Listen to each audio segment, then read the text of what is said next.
ထွက်သွားရတော့မယ့်ရက်ထားလဲစိုက်ကလာပြီးမို့နာဘိုရာကိုပွေးဖက်ကသူတေချာပေါက်ပြန်လာခဲ့မယ်လို့ကတိပေးရင်နှစ်သိမ့်ပေးလိုက်ပါတယ်ဒို့ပေမဲ့ရှိုက်ကြည့်တဲ့ငင်ငုံနေရာမှာငငိုဖို့မှခဲ့တဲ့သူ့ကိုလိုင်းလုံးဆက်နေတဲ့ဘိုရာကြောင့်ရက်ထားထွက်တဲ့အခါသူကိုယ်တိုင်ထိမ့်မရပဲငိုချမိလိုက်ပါတယ်ပထမဆုံးချစ်သူဖြစ်တဲ့နေ့မှာတင်ချေရသူနဲ့ဝေးပေါ်ခဲ့ရတဲ့ဘိုရာလည်းနယူးဇီလန်မှာအဆင်ပြေနေတဲ့ဆိုတဲ့အဝတ်ရဲ့အီးမေးလ်ကိုဖတ်လိုက်တငယ်ချင်းတွေနဲ့စားတောက်လိုက်နဲ့2000ခုနှစ်အကူပြောင်းကိုကြော်ဖြတ်ခဲ့ရပြီးစာမေးပွဲဖြေဖို့ရက်တရာကျော်အလိုမှာသိုးတက္ကသိုလ်ဝင်ခွင့်ရရန်ဘိုရာနဲ့တက္ကသိုလ်အတူတက်ခွင့်ရဖို့ကြိုးစားမယ်လို့ဆိုပါတယ်ဒို့ပေမဲ့ဘိုရာဆောင်မေးပွဲအောင်ပြီးဝင်ခွင့်ရလာတဲ့အချိန်ထိအိုးစီကစားလဲမလားဖုန်းဆက်သွယ်လဲမရတော့တာနှစ်အနည်းငယ်ကြာသွားပါတယ်တက္ကသိုလ်ရောက်လာတဲ့ຫນွေဦးမှာသူမပြတ်တန်းခဲ့ရတဲ့နေ့စဉ်ဘဝအတွက်အိုးကိုမိထားခဲ့ပြီးဘလိုင်းဒိတ်လောက်ရန်ကြိုးစားခဲ့ပါတယ်ဒို့ပေမဲ့တစ်ဖက်ကပြန်လည်နှုတ်ဆက်လာသူနာမည်ကအိုးလို့တိုက်ဆိုင်သွားကြားလိုက်ရချိန်မှာကလေးတယောက်လိုအော်ကြီးရဲ့ကျဲထားငုံနေပြီးမို့လာချင်းတွေးတဲ့ကောင်လေးဘေးလူတွေကိုအတင်းတောင်းပန်ခဲ့ရပါတယ်ထိုနေရာကအပြန်အိုးရဲ့ဖုန်းနံပါတ်ကိုဆက်သွယ်လိုက်ပြီးငါနင်းကိုသေပြီးအမှတ်နဲ့တကယ်မင်းပြစ်လိုက်တော့မှာမို့ငါ့ကိုလွမ်းနဲ့ဆိုပြီးထက်ရောက်လာရင်လည်းမတွဲတော့ကြောင်းနာကျင်သွားဖုန်းဆက်အသိပေးရင်ထွက်သွားပါတယ်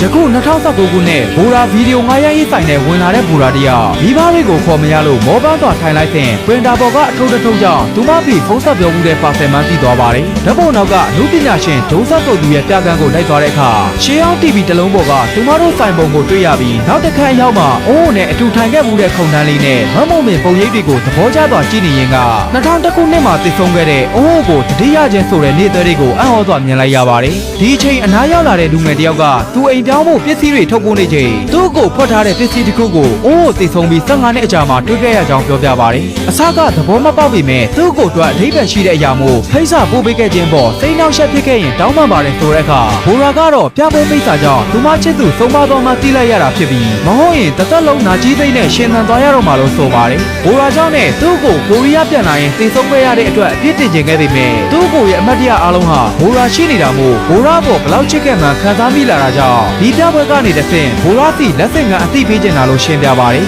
ပြီးတော့တူတောင်းလာတဲ့သူ့ကိုဘွားမှာဘိုရာနဲ့အတူရှိခဲ့တဲ့အချိန်တွေကပြောပြအကောင်းဆုံးဖြစ်ခဲ့တာမို့ကျေးဇူးတင်ပါတယ်ဆိုတော့သူမလည်းဘလို့လုံးမိနိုင်မှာလဲလို့ပြောရင်လေးကန်စွာပြန်လာပါတယ်အိမ်ထဲရောက်လာတော့တစ်ချိန်ကမိခင်နဲ့ချစ်သူဘွားတော်ကအတူကြည့်ခဲ့တဲ့ရုပ်ရှင်တွေဟာသေချာသိမ်းထားတဲ့ဆိုတဲ့ဖခင်ကိုချီးကျူးရင်အိမ်မှာ DVD ဆက်ရှိသေးလားမိကပုံတက်နေတဲ့စက်တလုံးကိုဆင်လိုက်ပြီး1999တုန်းကအိုးရိုက်ထားတဲ့မှတ်တမ်းခွေကိုဖွင့်လိုက်ပါတယ်ခွေထဲမှာတချင်းစုံနေတဲ့ဟွန်းကျင်ရဲ့ပုံရိပ်တွေရွက်ကျွေနေတဲ့သစ်ပင်ပုံတွေပန်းပွင့်နေကြကသူမပုံရိပ်တွေနဲ့အတူဗရုပ်ဒုက္ခမျိုးစုံနဲ့သူမမှတ်တမ်းတွေကိုသိမ်းထားတာမို့သဘောကျစွာထိုင်ကြည့်နေမိပါတယ်2000ခုနှစ်တုန်းကကွန်ပျူတာတွေကြောင့်ကဘာပြက်လိမ့်မယ်ဆိုတဲ့ဟောကိန်းတွေကြားမှာမိသားစုတွေကျမ်းမာသေးဘူးနဲ့ရိုက်ကူးနေသူအိုးကိုကြည့်ရင်20ရာစုမှာပိုပွင့်လဲလိုက်ရင်ကောင်းမယ်လို့ပြောမှုတဲ့သူမရဲ့မှတ်တမ်းကိုလည်းတီးဖြတ်ထားပါတယ်အဲ့ဒီနောက်နယူးဇီလန်ကပန်းကင်းတစ်ခုထဲမှာနာဘိုရာစီမသွားဖို့တားနေတဲ့ဂျိုးဇက်ကိုသူဂိမ်းစားဝယ်ပြီးမယ်လို့ချောမော်ရင်ကိုရီးယားကသူမအတွက်နှစ်သစ်ကိုသူ့တောင်းနှုတ်ဆက်ခိုင်းခဲ့ပါတယ်ပြီးတော့2000ခုနှစ်ရဲ့ပထမဆုံးနေ့ထွက်ချိန်ကိုဘိုရာကြည့်ခွင့်ရအောင်၄နိုင်ကလေးကထားလာခဲ့ကြောင်းနဲ့